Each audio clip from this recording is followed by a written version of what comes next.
네, 2년 만에 우리 영신교회 성도님들을 만나는데요.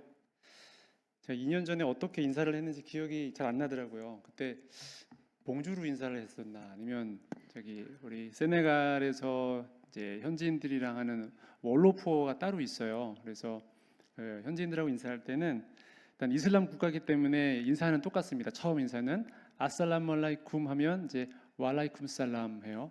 그리고 그 이후에는 또 세네갈 사람이니까 세네갈 사람들만 하는 그 인사가 있어요. 난가뎁 이렇게 물어봐요. 난가뎁 이렇게 물어보면 만기피렉 이라고 대답을 해야 돼요. 저는 그 인사를 보면서 이게 나라마다 문화가 이렇게 다르구나. 그러니까 인사에 대한 개념, 그런 한국은 밥 먹었어 이게 인사잖아요. 제가 뭐 다른 나라는 말은 잘 모르지만 영어에서는 How are you라고 묻잖아요. 명확하게 묻잖아요. 너 그냥 어때? 이렇게 직설적으로 물어보고 I'm fine, 나 괜찮아 이렇게 대답하고 불어에서는요 사바라고 물어봐요. 아니면 띠바비앙, 그러니까 그거는 가다라는 뜻이 있거든요. 너 잘 가? 이렇게 표현해요. 그러면 사바 이렇게 내리면 돼요. 사바 사바. 너 잘 가? 잘 가. 이게 이제 그러니까 잘 지낸다는 인사거든요. 근데 이 세네갈에서는 난가데프라고 물어보면은 이제 너 어떻게 지내? 동일한 질문인데 망기피렉이라고 대답을 해요. 그거는 무슨 말이냐면 내가 여기 서 있어. 너 잘 지내? 내가 여기 서 있잖아. 그러니까 뭔가 이런 인사법에서도 그 나라의 어떤 문화와 여러 가지 것들이 다르다는 것들을 좀 보게 됩니다. 어, 2년 만에 이렇게 다시 만나게 되는데 다시 만나게 하신 우리 하나님께 또 감사를 드리고 또 오자마자 이렇게 불러주신 우리 김효진 담임 목사님과 또 당회와 우리 성도님들께 감사의 말씀을 먼저 전합니다. 제가 이전에는 이제 프랑스 선교사였는데 아프리카 세네갈로 들어가니까 기존에 계시던 선교사님들이 많이 물어보시더라고요. 프랑스 선교사로 있다가 여기 오니까 어때요? 라고 이제 걱정 어린 마음으로. 그리고 저희 이제 제가 선교 단체가 두 개 듀얼 멤버로 사역을 하는데 저를 세네갈로 보낸 이제 JDM이라고 하는 그 대학생 선교 단체 거기 본부에서는 괜찮니? 이런 식으로 물어봐요. 그러니까 유럽에 살던 사람을 아프리카에 보내니까 너무 미안했대요. 뭐 선교 이제 먼저 계시던 선교사님들도 이렇게 물어보시더라고요. 아유 어때요? 괜찮아요?라고 물어보시더라고요. 근데 저의 대답이 뭐였냐면 에덴 동산 같습니다라고 대답을 했어요. 왜 그랬냐면 일단 아프리카에 간다는 것 때문에 일단 마음의 각오를 굉장히 강하게 하고 갔어요. 아프리카다. 사자가 나올지도 모르고 말라리아 막 이런 것들 때문에 강한 마음을 가지고 아프리카에 들어갔어요. 그런데 왜 제가 에덴 동산이라고 말씀드렸냐면 하나님께서 에덴 동산을 만드시고 사람을 창조하시기 이전에 그 모든 것들을 준비해 주셨잖아요. 해와 달과 뭐 식물과 풀 모든 것들을 준비해 주셨잖아요. 그리고 마지막에 이제 인간이 모든 것들을 누릴 수 있도록 저에게는 내가 선교 사역만 집중할 수 있도록 모든 것을 마치 준비해 놓으신 것 같은 그런 느낌이었어요. 그러니까 어떤 면에서 그랬냐면 세네갈에는 한국 교민들이 한 200분 정도 계십니다. 200분 정도 계신데 그분들이 이렇게 한국 사람들은 어딜 가나 어쨌든 생존력이 강하잖아요. 그리고 필요한 거를 반드시 해내고 마는 그런 민족이잖아요. 그 아프리카에 배추가 나요. 이분들이 한국에서 씨를 가져와 가지고 세네갈 농부들한테 이거 한번 심어봐. 그리고 세네갈 농부들도 참그 뭐라고 할까요? 한국 사람들은 어쨌든 외국인이기 때문에 외국인에게 잘 보이면 자기도 돈을 많이 벌거든요. 이쁨을 많이 받아요. 그래서 씨를 한 요만큼 주고 밭에다가 요만큼 이제 하라고 하면 이 농부가 머리를 쓰는 거예요. 더 많이 생산해 놓으면 더 좋아하겠지? 하고선 배추를 엄청나게 많이 이렇게 이제 뭐 농사를 해가지고 1년에 한 번 정도 한인회를 통해서 공급이 돼요. 제가 프랑스에 살 때는 열무를 먹어본 적이 없거든요. 열무도 나오는 거예요. 그래서 물론 한 번 해보고 다음부터는 열무는 하지 않는 걸로 흙 다 제거하고 하다가 제가 허리 나가는 줄 알았어요. 그래서 아무튼 열무도 나오죠. 그리고 지금은 좀 폐업해서 사라졌는데 2022년에 제가 들어갔을 때는 구멍가게긴 하지만 한 2평 정도 될까요? 한국 마트가 있었어요.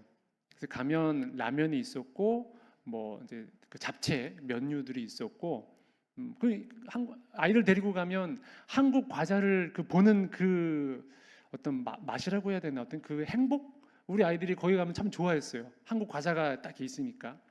물론 유통기한은 거의 지난 게 많습니다. 근데 아무튼 그거라도 있었는데 지금은 폐업이 됐어요. 왜냐하면 수요가 없는 거예요.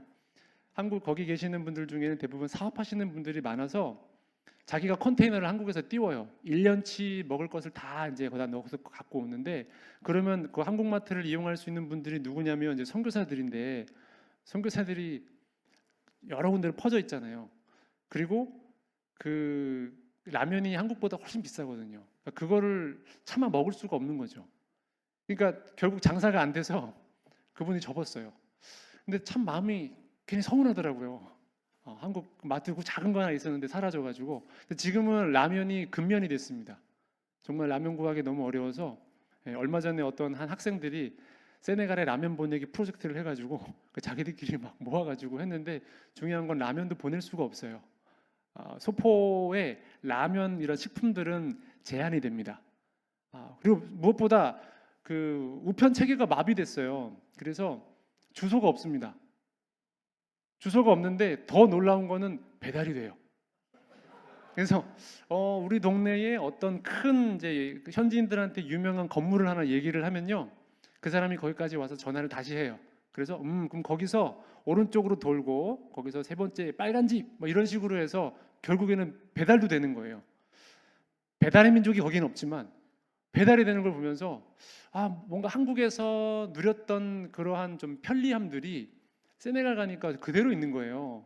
그래서 저는 모든 게 다 있다. 우린 사역만 하면 된다. 그래서 에덴 동산 같다. 그렇게 얘기를 했었거든요. 그래서 뭐 그 당시 선배 선교사님들이 어떤 마음이셨는지 모르겠어요. 저도 지금 2년이 지나 보니까 최근에 새로 온 선교사님이 한 분 있거든요. 차디에 있다가 몸이 좀 안 좋아서 철수를 했다가 세네갈로 좀 바꿔서 다시 돌아왔어요. 그분이 막 너무 다 좋대요. 이제 속으로 한 1년만 살아보세요.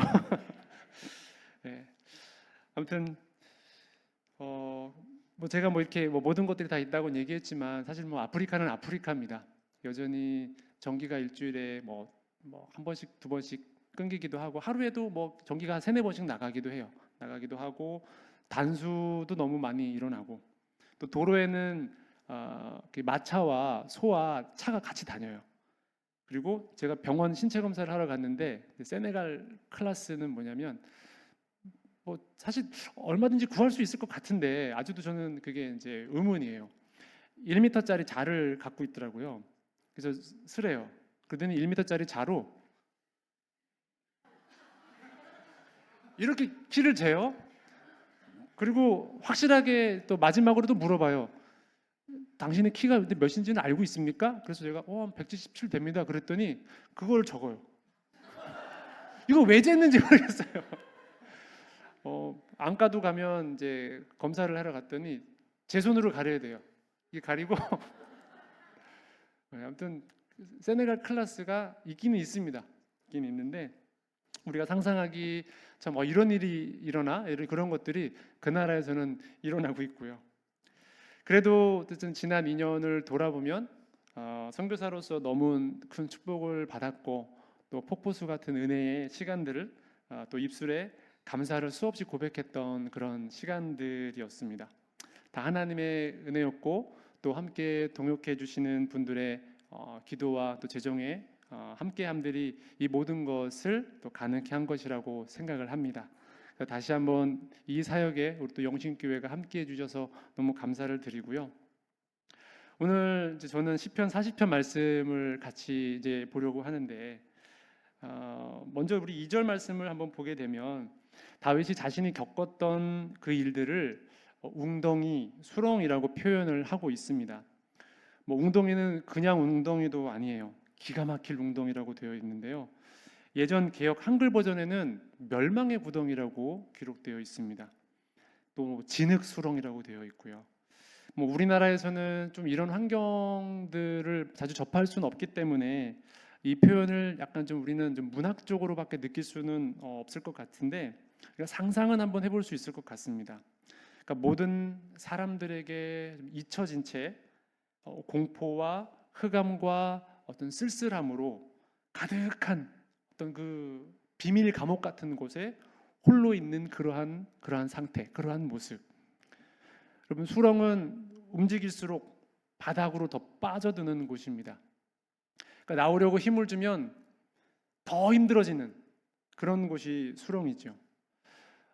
이 시편 40편의 배경이 어떤 사건, 어떤 상황 속에서 벌어진 일인지 구체적으로 알 수 있는 부분들은 좀 어렵지만, 우리가 그래도 아는 것은 이 다윗의 인생은 많은 고난으로 점철된 사람이었다라는 거죠. 그가 왕으로서 기름 부음을 받은 사람이었지만 계속적으로 그 선왕이었던 사울의 질투와 그 죽음의 위협 때문에 10년을 도망 다녔던 사람입니다. 또 자신의 인간적인 그 죄성에서 비롯된 일이었지만 그것으로 인하여서 그의 가정사는 비극의 연속이었습니다.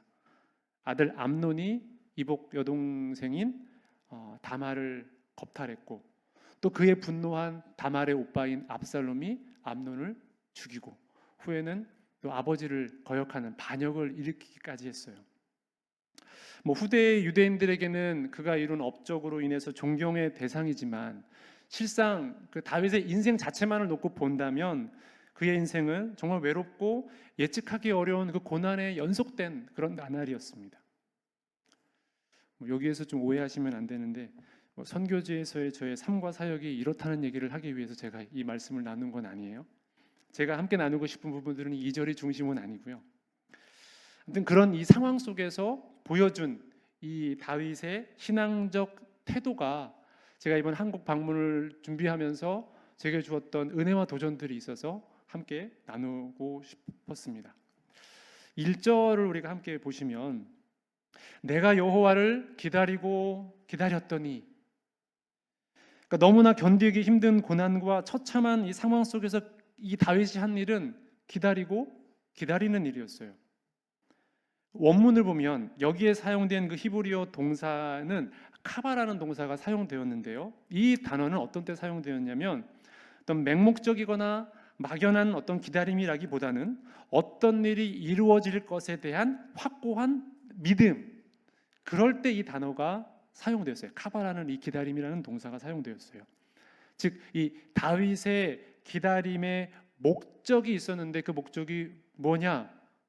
여호와 자체라는 거였어요. 그러니까 자신에게 닥쳤던 그 문제의 어떤 해결책을 기다린 것이 아니고 어떤 대상, 즉 하나님, 그 당신만을 기다렸던 거예요.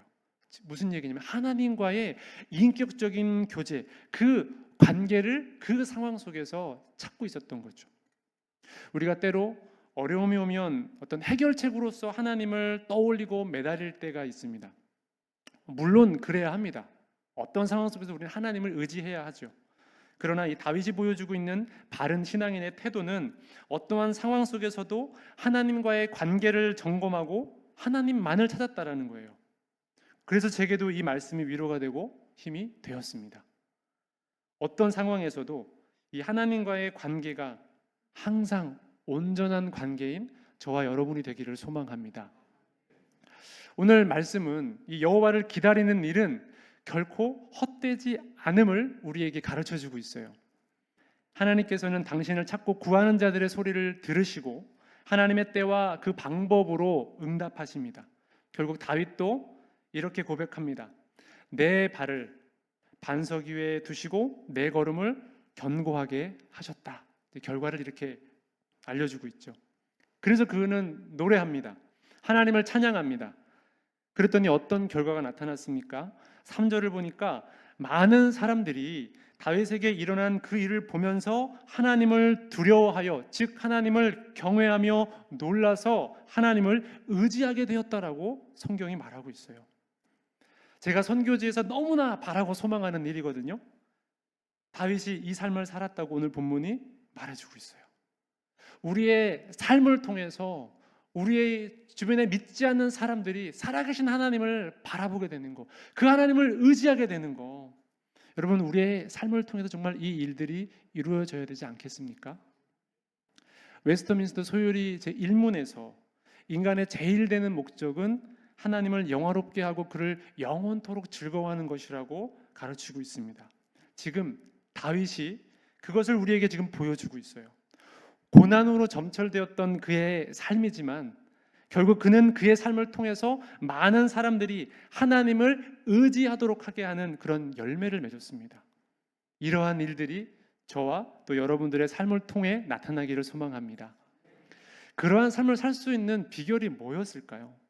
다윗은 어떻게 이렇게 행동할 수 있었을까요? 저는 5절 말씀을 통해서 좀 그 답을 좀 발견했습니다. 우리가 5절 말씀은 같이 한번 읽어볼까요? 5절 말씀입니다.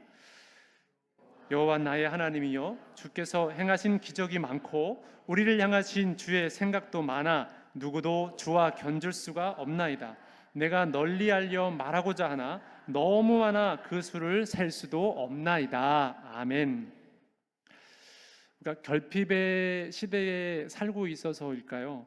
신앙의 유무를 떠나서 오늘날 많은 사람들은 자신에게 없는 것들을 주목할 때가 많습니다. 나는 이렇게 태어났고, 나는 누구는 금수저 집안인데 나는 뭐 흙수저 집안이고, 누구는 이런 것들이 있는데 나는 그런 배경도 없고 그런 것들이 없고, 결국 나에게 없는 것을 주목하다 보니 질투가 나오고 불만이 나오고 결국 감사가 잘 나오지 않는 삶이 될 때가 많은 거죠. 다윗의 인생사를 보게 되면 어떤 절대적 물리적 시간들이 고난의 시간들이었어요. 그런데 그는 오히려 주님께서 자신에게 행한 기적이 많다고 고백하고 있습니다. 하나님께서 자신을 너무 많이 생각해 주셨다고 이렇게 고백을 하고 있어요. 심지어 어떻게 기적을 행해 주셨고 어떻게 자신을 생각해 주셨는지 말하려고 하니까 너무 많다는 거예요. 너무 많아서 어떻게 할 수가 없다, 이렇게 고백을 하고 있습니다. 그러면서 그의 결론이 무엇입니까? 누구도 주님과 견줄 수가 없습니다. Only you, 오직 하나님 뿐입니다. 다윗은 이 믿음으로 산 거예요. 지난 선교사로서의 삶을 돌아보면 하나님께서는 제게도 행해 주신 기적이 많았고 또 저희 가정을 향한 생각도 많았습니다. 그리고 그 중에 한 가지 분명한 것은 이 영신교회와 또 협력하게 하신 것인데요.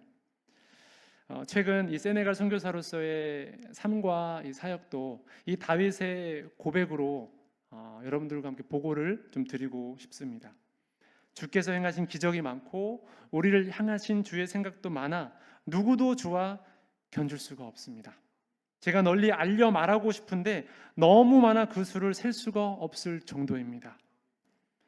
네, 이것이 지난 2년간의 세네갈에서 저의 삶과 사역에 실제 있었던 일들이에요. 제가 이렇게 너무 많다고만 얘기하고 그냥 돌아가면 안 되겠죠? 그래서 오늘은 그 중에 많은 것들이 있지만 몇 가지를 좀 사진을 보면서 여러분들과 좀 나누려고 하는데요. 먼저는 이제 제가 짧은 영상을 좀 준비했어요. 세네갈을 잠깐 소개하고 제 사역 조금 소개하는 대략적인 영상, 한 3분 채 안 되는데 먼저 영상을 먼저 한번 보도록 하겠습니다.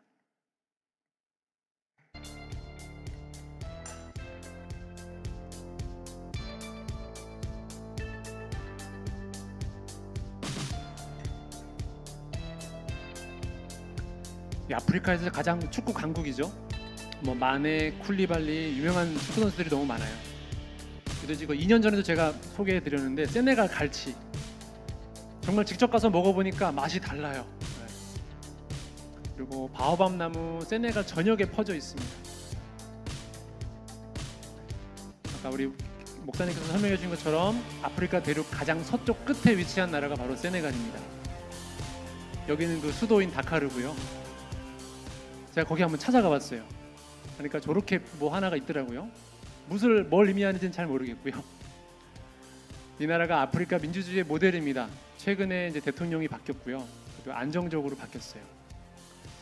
그렇지만 이제 아프리카에서 가장 빨리 발전을 이룬 나라다 보니까 물가가 굉장히 좀 차이가 있고요. 빈부격차가 심하고 이슬람 96%, 그리고 그들만 존재하는 이 마라부라는 이제 특별한 존재가 있어요.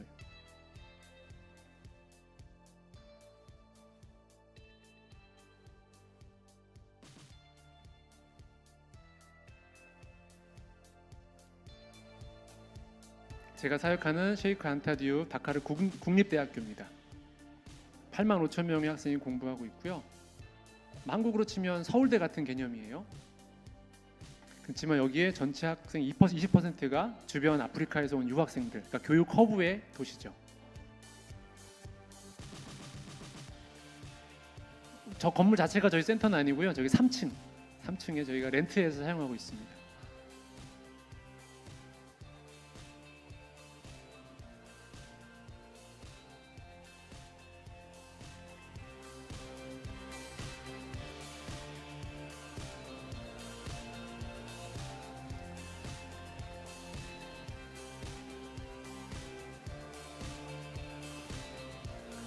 제 두 번째 사역지인 카프린 소개입니다.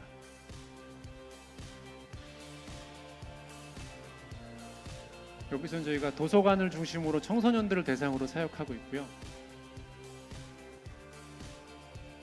저희 선임 선교사님이 이제 지어놓고 가셨어요. 그래서 제가 이제 이양을 받은 상황인데, 또 한국 선교사님들 중에서는 한 가장 큰 부지에다가 이 센터를 지으셔가지고 책임이 막중합니다. 도서관 책들이 있고요. 여기는 이제 세미나실로 활용하고 있는 공간입니다. 넓죠. 한 6, 7명 정도 집회를 할 수 있는 공간이기도 하고요. 그 외에 부족만 학생들하고 장학생 사역을 하고 있고, 또 또한 구제 사역도 저희가 하고 있습니다.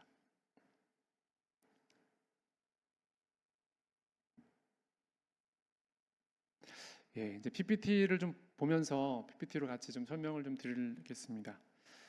저의 사역은 크게 이제 두 가지로 나뉘어지는데요. 먼저는 세네갈의 수도인 다카르에서 대학생들을 대상으로 하는 이제 캠퍼스 사역입니다.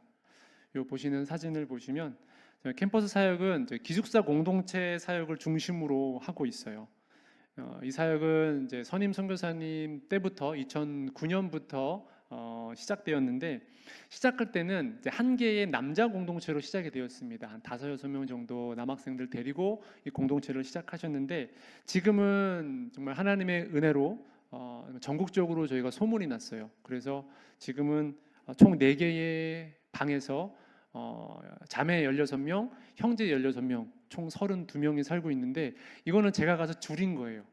원래는 40명 살고 있었는데 너무 많다. 우리가 중요한 건 사람의 포커스를 맞춰서 훈련을 하는 게 더 중요한데, 너무 많으면 이제 그 중심도 잡기 쉽지 않으니까 우리가 좀 줄이자. 그래서 올해에 이제 인원을 조금 줄였어요. 2층 침대 하나를 빼고 이제 16명씩 해서 32명을 데리고 저희가 살고 있습니다. 그러니까 왜 기숙사 사역을 하냐면, 이 국립대학이라 그랬잖아요. 아직 이 세네갈에서는 마치 옛날에 우리 한국처럼 뭐 서울대를 나오고 또 어떤 행정고시, 임용고시, 외무고시 이런 걸 하면 뭔가 그때는 인생이 좀 달라질 수 있는 기회가 열리는 거잖아요. 아프리카도 여전히 그래요. 그래서 가난한 이 지방의 학생들이, 공부 잘하는 학생들이 이 다카르 대학으로 공부를 하러 옵니다. 그래서 공부를 마치고 또 나라에서 하는 그런 시험을 치르면 이제 그래도 먹고 살 수 있는 거예요. 먹고 사는 걱정을 좀 덜 할 수 있는 거예요. 그래서 그렇게 공부를 하려고 올라오는데, 문제는 8만 5천 명의 이제 재학생들이 있는데 기숙사 시설이 굉장히 부족해요. 학교에 이제 재정이 없으니까. 그래서 기숙사를 구하지 못하는 학생들은 다른 이제 자취를 구해야 되는데, 이 가난한 학생들이 어디서 이 수도인 다카르에서 물가가 엄청 세거든요. 모세도 우리 목사님 놀라셨는데, 저희 센터가 예전에 제가 가기 전에 천장이 무너진 적이 있어요. 이제 오래된 건물이다 보니까. 그래서 제가 사무실에 이렇게 있다가 무너지면 순교하는 건데 이거를 받아들여야 되나, 아니면 새로운 이제 거처를 좀 옮겨야 되나, 그래서 한번 알아봤어요. 얼마 이제 그러면 그렇게 되면 좀 우리가 원하는 사역의 목적에 맞는 어떤 구조와 이런 것들을 좀 새로 해볼까, 이래서 그때는 정말 아무것도 몰라서 한번 물어봤어요. 땅값이 얼마인지. 대학교 근처에 여기 땅값이 교회 한 3분의 1 정도 되는 정도 사이즈 같아요. 그랬더니 땅값만 6억. 아프리카가 아닙니다. 시골은 아프리카예요. 근데 그 도시는 정말 달라요. 그래서 아무튼 이 대학생들이 어디서, 그럼 집을 못 구하면 학교를 붙었어도 포기할 수밖에 없는 거예요. 그래서 저희가 기숙사라는 타겟을 잡고 여기 학생들을 데리고 살면서 훈련을 시키자. 이제 이게 2009년부터 시작해서 지금까지 하나님의 은혜로 되어 왔는데요. 학생들과 함께 저희는 이제 같이 살면서 생활 공동체 훈련이 가장 큰 거죠. 그래서 아침 6시에 이제 경건회, 그리고 밤 9시에 기도회 매일매일 있고요.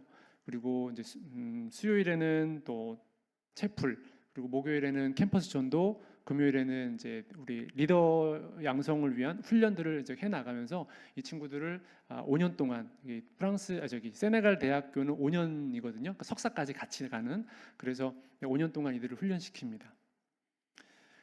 전부 다 우리가 크리스찬들은 아니고요. 그러니까 이제 지방에 있는 0.25%이지만 어쨌든 기독교와 교회가 있으니까요.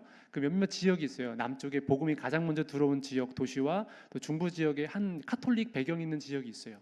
그 지역에 교회들이 세워진 곳들이 있는데 자기 교회 학생들이 다카르 대학에 붙으면 담임 목사님이 저희한테 전화가 와요. 기숙사에 자리가 있냐고. 그러면 그 학생이 가야 이제 좀 그 친구가 공부하고 다시 그 지역으로 이제 뭔가 성공해서 돌아오니까 그런 이제 컨택들이 많이 있습니다. 대기자 명단이 좀 있어요. 연말이 되면. 그렇게 하다 보니까 이제 크리스찬 학생들이 들어오는데 저희가 모든 자리를 다 크리스찬들에게 주지는 않고요. 복음 전도를 위해서 저희가 한 5% 정도를 자리 남겨놔요. 한 3자리, 4자리 정도를 남겨놓고 지금 현재는 무슬림 학생들이 들어왔는데 못 견뎌 하더라고요. 자기는 어쨌든 살려고 살기 위해 일단 기독교 단체지만 여기 기숙사에 들어왔는데 저희가 들어오는 규칙이 있어요. 우리 기숙사에 살려면 모든 모임에 필참을 해야 한다. 그러니까 이 무슬림이 견디다 못해 잘 나가더라고요. 그런데 천주교 학생들은 그래도 남아 있어요. 그리고 감사한 건 그 천주교 학생들 중에 계속적인 개종이 일어나고 있는 거예요. 자신들이 들어왔던 이 성경에 대한 이야기가 다른 거예요. 왜냐하면 성경 그대로를 가르치지 않고 여러 가지 전통들도 있고 자기들만의 뭐가 있잖아요. 그러니까 다르니까 성경을 기준으로 배우는 것들에 대해서 나는 이 하나님과 이 예수 그리스도를 믿고 싶다 그래서 개종이 일어나는 일들이 있는데요.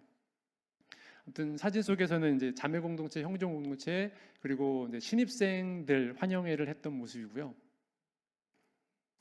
두 번째 사진이 이제 제가 가자마자 그러니까 저의 열매는 아니죠.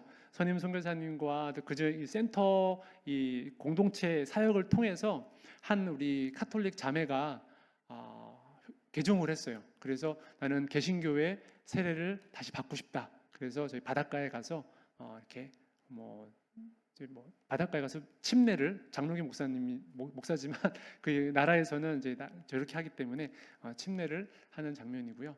그러니까 이렇게 같이 살면서 학생들이 삶에 대한 많은 변화들이 일어나고 있어요. 그러니까 태도에서도 그렇고 학생들이 그냥 시골에서 살다 온 방식대로 와서 살다가 같이 살면서 서로를 존중해야 되고 또 어떻게 행동해야 되는 것들을 배우면서 좋은 리더들로 훈련되어져 가고 있습니다. 그렇다 보니까 이 훈련된 지체들이 졸업을 하고 다시 고향 지역 교회로 돌아가서 그 교회의 리더 또 장로 그다음에 목회자가 되는 경우들도 있고요.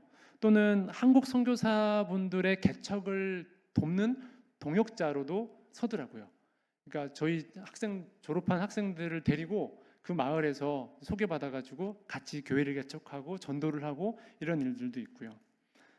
또 NGO 기관에 현재 그 온누리교회 서울 온누리교회에서 NGO 해가지고 세네갈을 한번 왕창 서포트한 적이 있거든요. 그때 세워진 NGO 기관이 있는데 지금 현지 책임자가 저희 공동체 출신 지체예요. 그리고 현지 안에 이제 미전도 종족인 플라니족이라고 있는데 그 플라니족 선교회 대표도 지금 저희 그 공동체 출신 지체입니다. 뿐만 아니라 한국에 기업들이 좀 있다 그랬잖아요. 이 한국 분들에서 기업하시는 분들의 성향상 이 아프리카 친구들이 늘 좀 미덥지 않아요.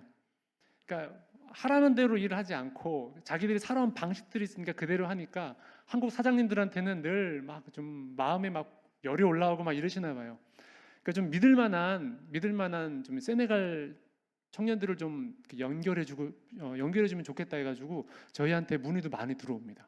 그래서 현재 저희가 복음으로 이들을 훈련시키고 또 이들의 앞으로 졸업한 이후에도 이렇게 가는 길들을 보면서 다시 한번 이 세네갈에서 이 캠퍼스 사역에 대한 좀 비전들이 좀 되게 견고해졌었고요.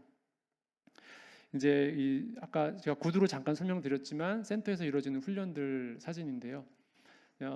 캠퍼스 채플이 있습니다. 그리고 캠퍼스 매주 목요일에는 전도를 하는데 저희가 한 지역 교회로서만 존재하는 것이 아니라 저는 여기는 복음화가 0.25%밖에 되지 않으니까요. 많은 그나 적더라도 그 소수의 교회들이 함께 이 캠퍼스 복음화와 전도에 대해서 동참했으면 좋겠다라는 마음이 좀 있어서 수요일에 모든 너는 누구든 올 수 있는 그 채플을 이제 시작을 했어요.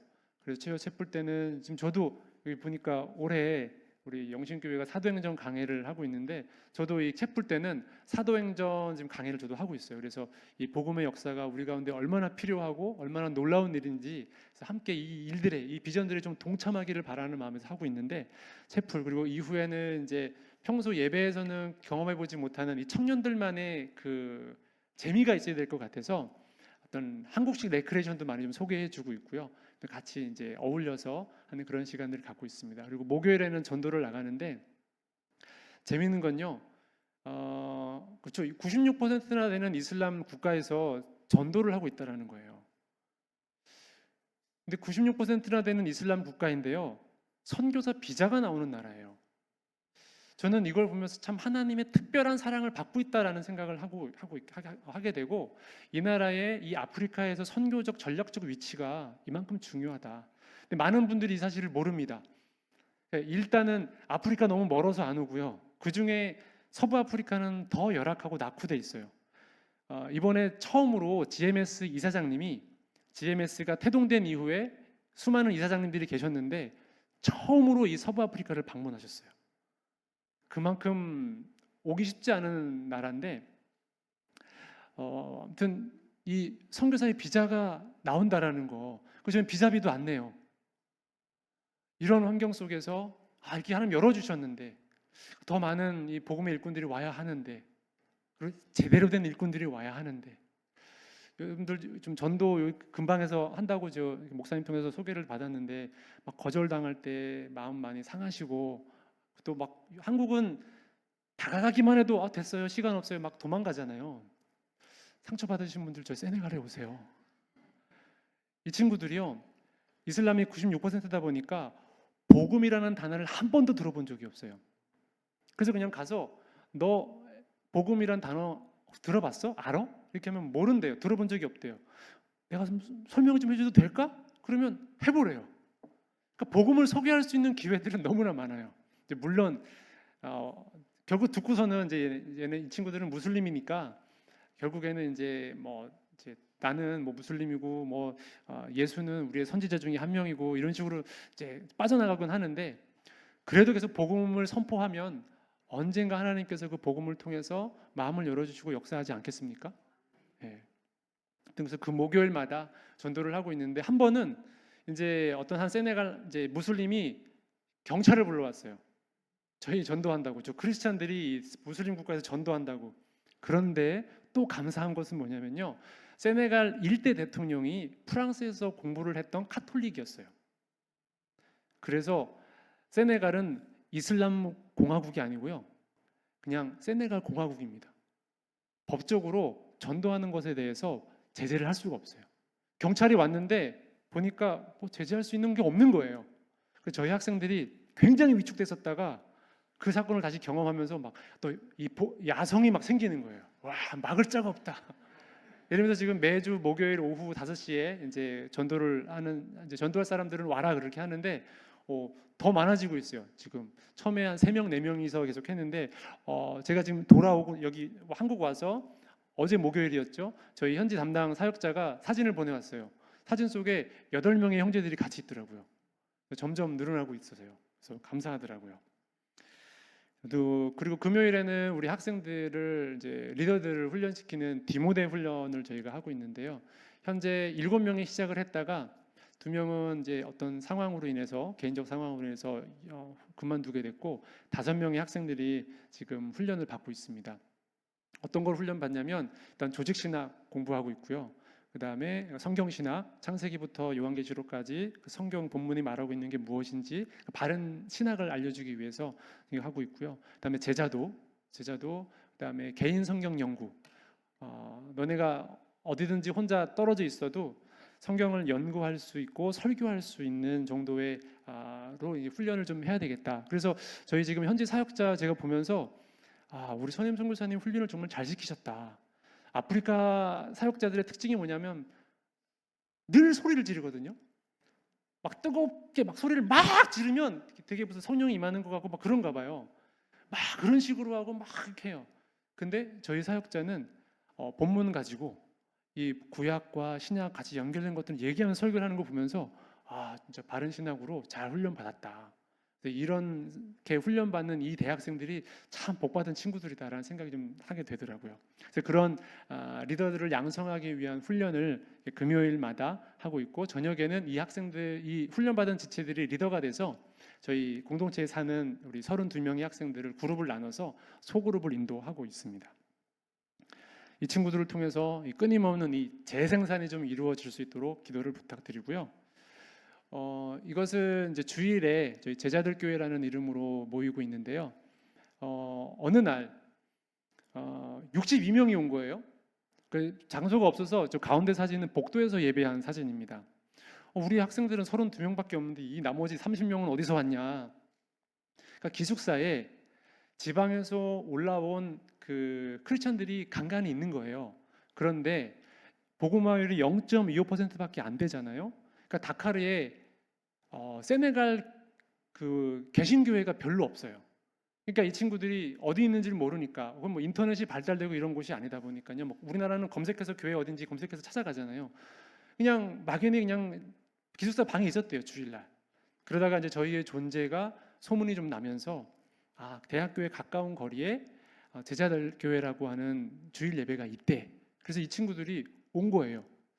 이날도 보면서 이제 이 주일 예배는 마치 이 캠퍼스 대학교회 같은 그러한 비전을 주셨어요. 그래서 이 대학에 와 있는 이 크리스천 학생들에게 여전히 하나님을 예배할 수 있는 이 공간과 이 예배 그리고 이어서는 훈련을 제공하는 이런 기회가 되겠구나. 그래서 하나님께서 이런 비전과 이런 마음도 주셔서 지금 어떻게 더 해야 될지 좀 고민을 하고 있는데 왜냐하면 공간이 모자라서요. 근데 땅값이 6억이라 어떻게 갈 수가 없어서 그냥 하나님 최근에 그 건물이 주인이 카톨릭이어서 저희를 받아준 거거든요. 몇몇 종교 단체들을 받아줬어요.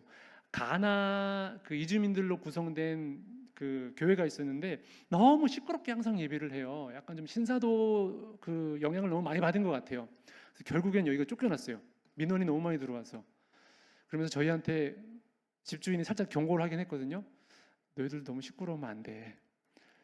근데 아무튼 그래서 이곳에서 저희가 가급적이면 좀 오래오래 있으면서 하나님께서 아직 다음 스텝에 대한 거를 아직 보여주신 건 없어요. 그래서 어떻게 할지 모르겠지만 현재의 상황 속에서는 이 주일에 오는 이 친구들과 우리 공동체 사는 지체들을 잘 훈련시켜서 하나님의 또 일꾼으로 그리고 각 지역 교회 리더들로 다시 훈련시켜서 재파송하는 이 비전들을 가지고 저희가 대학생 사역을 하고 있습니다.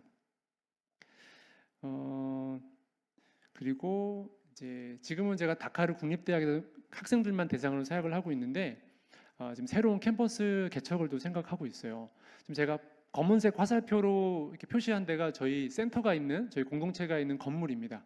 그 옆에 건물이 ISD라고 하는 다카르 국제 경영학교라고 하는 곳이에요. 여기도 한 대학생들이 한 3,000명 있거든요. 여기는 사립대학입니다. 이 친구들은 다 뭐 교복처럼 아주 깔끔하게 입고 다녀요. 그리고 학비도 되게 비싼데 이거 내고 다니는 학생들이에요. 그래서 저 친구들에게도 복음이 필요한데 감사한 건 여기에 한국어 과정을 공부하는 과목이 하나 있습니다. 이 학교가 한국의 숙명여대하고 MOU를 맺었어요. 그래서 지금 옆에 있는 저 사진은 저기 한국어 교수님이 있는 그 강의실 교수실인데 저도 한 방문을 했어요. 방문을 해서 이분을 좀 만나고 그리고 이분을 통해서 세네갈에 있는 한류를 좋아하는 그 왓츠앱이라고 하는 한국에 있는 카카오톡처럼 그런 메신저가 있는데 거기에 저를 좀 초대해 달라 그랬어요. 갔더니 세네갈의 한류를 좋아하는 애들이 300명이 그 안에 있고요. 그 안에 방탄소년단 팬들 150명이 따로 그룹이 따로 있어요. 그래서 제가 잠깐 소개했거든요. 나는 목사지만 우리 아내가 한국어 가르칠 수 있는 자격증이 있다. 지금은 우리 아기가 아직 1살이라 아직 좀 이렇게 상황이 좀 되지 않지만 기다려라. 우리가 너희들이 원하는 한국어를 가르쳐 주러 가겠다. 왜냐하면 이 한국어 교수님이 올 3월까지만 이제 코이카 단원으로 왔거든요. 일을 하고 떠났는데 코이카 그러니까 한국어 담당 지원자가 없어서 이게 끝나 버렸어요. 그래서 지금 좀 기도해 주셔야 되는데 이 자리를 다른 이단들이 들어가지 않고 왜냐하면 지금 세네갈에도 구원파가 있거든요. 구원파가 있어서 이 사람들이 여기들도 대학생 사역들을 많이 하려고 그래요. 그래서 여기를 틈타고 들어오지 않도록 저만 알고 있어야 돼요. 여기 지금 한국어 교수 자리가 공석이라는 자리를 어디 가서 말씀하시면 안 되고 기도만 해주세요. 아내가 좀 이제 아이가 좀 더 자라면 아내가 이 자리를 좀 컨택을 해서 학생들을 합법적으로 만나고 좀 그런 기회들을 좀 가질 수 있도록. 네. 그리고 이제는 이제 제가 카프린 사역을 좀 이제 소개를 해드려야 될 것 같은데 카프린 저희가 도서관을 중심으로 사역을 합니다. 제가 왜 이 사역을 시작하냐면요 하나의 간증이 있기 때문이에요. 제가 아까 초반에 저희 대학생들, 졸업생들 진로와 그들이 가는 길 중에 그 플라니족이라고 하는 그 선교회 대표가 저희 출신이라 그랬잖아요. 이 친구의 얘긴데요. 이 친구가 여기 카프린 출신입니다. 이 친구는 무슬림이 아주 강경한 믿음이 있었던 친구예요. 그래서 공부를 잘했는데 이 지역에 공부를 잘한 학생들이 가는 카톨릭 재단의 공립학교가 하나 있습니다. 그러니까 세네갈이 옛날에 프랑스의 그 지배를 받으면서 한 3% 정도는 그 카톨릭이에요. 그리고 0.25%가 우리 개신교고 나머지 96%가 무슬림. 그래서 공부를 잘하는 학생들은 그 카톨릭 재단에 가면 시설도 좋고 여러 가지 혜택도 있기 때문에 거길 가는데 이 친구의 고백에 의하면 자기는 거기 가면 성경을 읽을까봐 자기는 공부를 잘했음에도 불구하고 카톨릭 그 고등학교에 진학을 안 했다는 거예요. 그래서 자기는 그냥 공립고등학교를 갔대요. 그런데 어느 날 일본 국제협력단 자이카라 그러는데요. 자이카로 온 한 자매가 불어로 된 소설책을 하나 건네줬대요. 미우라 아야코의 빙점이라는 소설책을 건네준 거예요. 이 미우라 아야코는요 기독교 소설가입니다. 빙점과 기른 여기에 이런 책들은 그 안에는요 기독교에 대한 이 가치관들이 담겨져 있는 책이에요. 그러니까 이 친구가 그 책을 읽고 기독교에서 말하는 하나님에 대한 존재에 대해서 궁금함이 일어나기 시작한 거예요. 성령님께서 일하시기 시작하신 것이죠. 그때에 마침 미국 선교사를 만나게 됩니다. 그래서 미국 선교사가 사복음서를 주게 돼요. 그 월로프어로 번역이 된. 그래서 이 복음서를 가족들한테 들키면 큰일 나니까 베개 밑에다가 몰래 숨겨놓고 가족들이 다 잠들면 혼자 일어나서 그걸 다 읽은 거예요. 그래서 자기는 예수님을 믿고 싶다 할 때에 이제 대학교에 진학을 했는데 다카르 국립대학에 왔고 그 시기에 저희 선임 선교사님이 원래 이 지역에서 사역을 했어요. 카프린에서. 그리고 2009년부터 대학 사역으로 방향을 바꾸시면서 이 친구도 오면서 저희 형제 공동체가 시작할 때에 처음 시작하는 멤버가 된 거예요. 그러면서 훈련을 아주 잘 받았습니다. 그리고 리더가 됐고 이 친구가 어느 정도였냐면 내가 이 무슬림 사회에 그리스도인으로서 좀 섬기고 싶고 나가고 싶다 그래서 시장 선거에 출마합니다. 물론 떨어졌죠. 근데 전 용기가 그 믿음이 참 대단하더라고요. 그리고 지금은 이제 세무조사관으로 일하면서 공무원으로 일하면서 이 풀라니족이라고 하는 북쪽에 있는 미존도 종족인데 여기를 선교하는 이 세네갈 자체 선교회예요. 여기에 대표로 섬기고 있어요. 이 친구가 그 빙점이라고 하는 이 소설책 기독교 가치관이 내포되어 있는 소설책을 통해서 회심을 한 걸 보면서 이 책의 영향력 그리고 이 무슬림들을 자연스럽게 만날 수 있는 기회는 이거겠구나. 저희가 이제 도서관 사역을 하고 있고요. 그러면서 이번 해 이제 3월, 4월, 5월 거치면서 그러면 새로운 책을 보급해야지. 그래서 이제 일반 그 불어서적 120권 새로운 것들을 좀 만들어 가지고 보급을 했고요. 프랑스에서 직접 기독교 서적을 한 63권 정도 이거를 저희가 주문을 해가지고 이거를 지금 보급해 놓고 온 상태예요. 그래서 지금 저희 카프린 사역자 우리 이브라이마 목사님이 있는데 이번 여름에 비록 제가 지금 현장에 없지만 독서 대회를 해라. 필독서 중에 이 기독교 서적을 하나 넣어서 읽게끔 만들고 이거를 소감문을 쓰게 하고 어쨌든 계속 생각하게끔 해서 어떻게든 복음이 들어가게끔 우리가 한번 해보자. 지금 이 사역을 좀 여름에 준비하고 있고요. 지금 도서관을 중심으로 사역을 하고 있는데 제가 이제 한 달에 한 번 여기를 가요. 한 300km 떨어져 있고 일주일에 한 번씩은 이제 저희가 줌으로 화상으로 지금 저희 사역자 미팅을 갖고 있고요. 한 달에 한 번씩 가면서 제가 그날 공립고등학교를 제가 직접 들어갔어요. 들어가서 학생들한테 만나서 대화를 하다가 그냥 뭐 어떤 의도가 있는 건 아니었고 얘들아 공부 열심히 해서 다카르 대학으로 와. 그러면 우리 공동체가 있거든, 기숙사가 있거든. 너희들 우리가 받아줄게 이렇게 얘기를 했어요. 그랬더니 한 여학생이 저는 고등학교 공부를 마칠 수 있을지 모르겠어요라고 얘기를 하더라고요. 그래서 어제 뜻밖의 대답이어서 무슨 일 때문에 그런 일이라고 제가 질문을 했어요. 그랬더니 자기 집은 멀리 있대요. 학교를 오기 위해서 50분을 걸어 나와야 하고 거기서 버스를 타고 다시 50분을 타고 와야 되는 거예요. 올 때만. 갈 때 또 그렇게 가야 되는 거예요. 그러니까 이 무슬림 부모들의 마음은 뭐냐면 야, 너 뭐 굳이 공부를 뭐하러 해? 집에 있다가 시집 가면 되지. 한국 사회에서 이런 발언하면 큰일 나죠? 근데 무슬림 사회이기 때문에 무슬림에서 여성의 존재는 그냥 정말 그냥 아이 낳는 존재입니다. 세네갈도 지금 부인 4명까지 둘 수 있어요. 아직 4명을 만난 분은 없는데 지금 대통령이 부인이 2이에요. 처음입니다. 네. 지금 무슨 누구를 영부인으로 해야 되나 막 이런 상황이 있는데 무슬림이다 보니까 근데 그 자매의 이야기를 듣고 여학생 얘기를 듣고 그렇구나. 참 공부를 마치는 것도 쉽지 않구나라는 마음을 가지고 그냥 갔어요. 다카로 돌아가고 다시 한 달 뒤에 제가 한 달에 한 번씩 가는데 다시 방문을 해서 그 학교를 다시 갔는데 자꾸 하나님께서 그 마음을 주시는 거예요. 그런 학생들을 공부를 계속할 수 있는 기숙사 같은 곳이 있으면 그 학생들이 공부에 집중할 수 있지 않겠니라는 마음. 너가 하면 어떠니라는 마음. 그래서 일단 마음속에 제가 이걸 가지고 혼자 간직하고 있었어요. 왜냐하면 기숙사를 하려면 건축을 해야 되는데 제가 건축에 대해서 정말 아는 게 아무것도 없거든요. 그리고 저는 정말로 건축을 난 절대 하지 않겠다라는 사람이었어요. 제가 있었던 선교단체도 제자훈련하는 단체고요. 늘 소수에게 집중해서 제자훈련하는. 그래서 제가 프랑스에 사역할 때도 항상 소수에게 맞춰 제자훈련했고 여기서도 그래서 제가 대학생들 좀 줄여서 우리는 인원이 중요한 것이 아니다. 뭐 한국 성도님들한테 우리는 100명이랑 예배합니다. 2000명과 예배합니다. 이거 중요한 게 아니고 정말 예수 그리스도의 제자 한 명이라도 있으면 그것이 더 중요한 것이다. 그게 저희 사역 철학이기 때문에 더 줄여가고 있는데 사람을 키우는 일만 해왔는데 건축을 하려고 하니까 너무 두렵고 하기 싫은 거예요. 솔직하게 말씀드려서. 그래서 이제 하나님 주셨던 마음이 있어서 하나님께서 먼저 시작하시면 따라는 갈 의향이 있습니다라고 기도하고 있었어요. 근데 그러면 꼭 일이 일어나죠.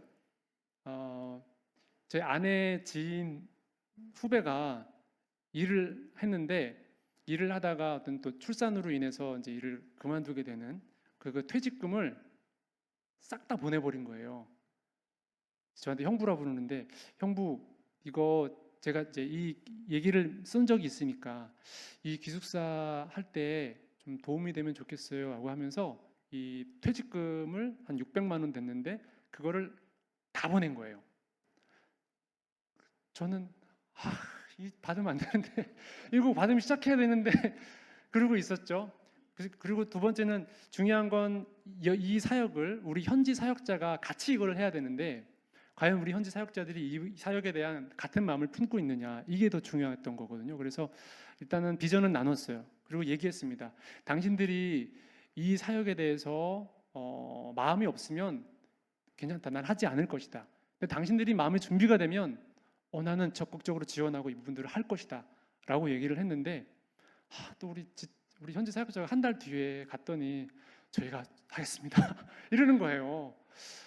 그래서 또 해야 되는 상황이 또 됐는데 그 이후에 또 어떤 일들이 있었냐면 제가 어떤 한국의 어떤 한 집사님이 오셨는데 남편 사업 때문에 오신 분이었어요.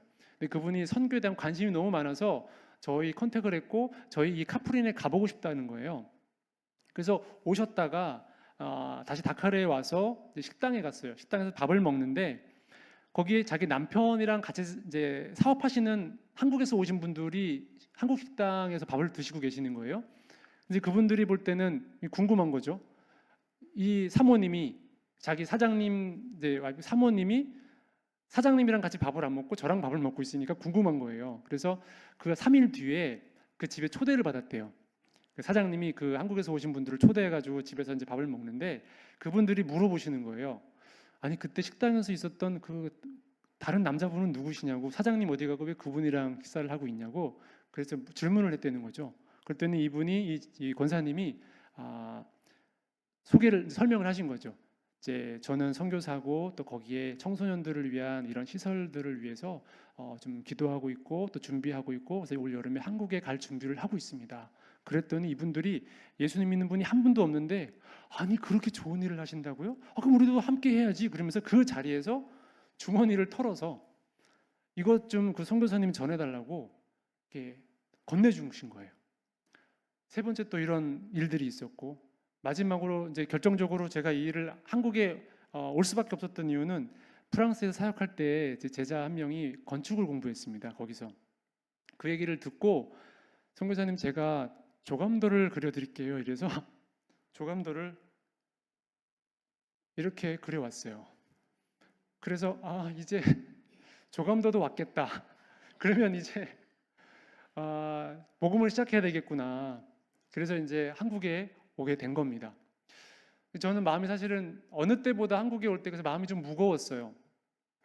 아마 이 일을 해야 하는 책임 때문에 그러지 않았나라는 생각을 좀 하게 되는데 새로 건축하는 건 아니고요. 아까 보셨지만 센터가 1층에 있고요.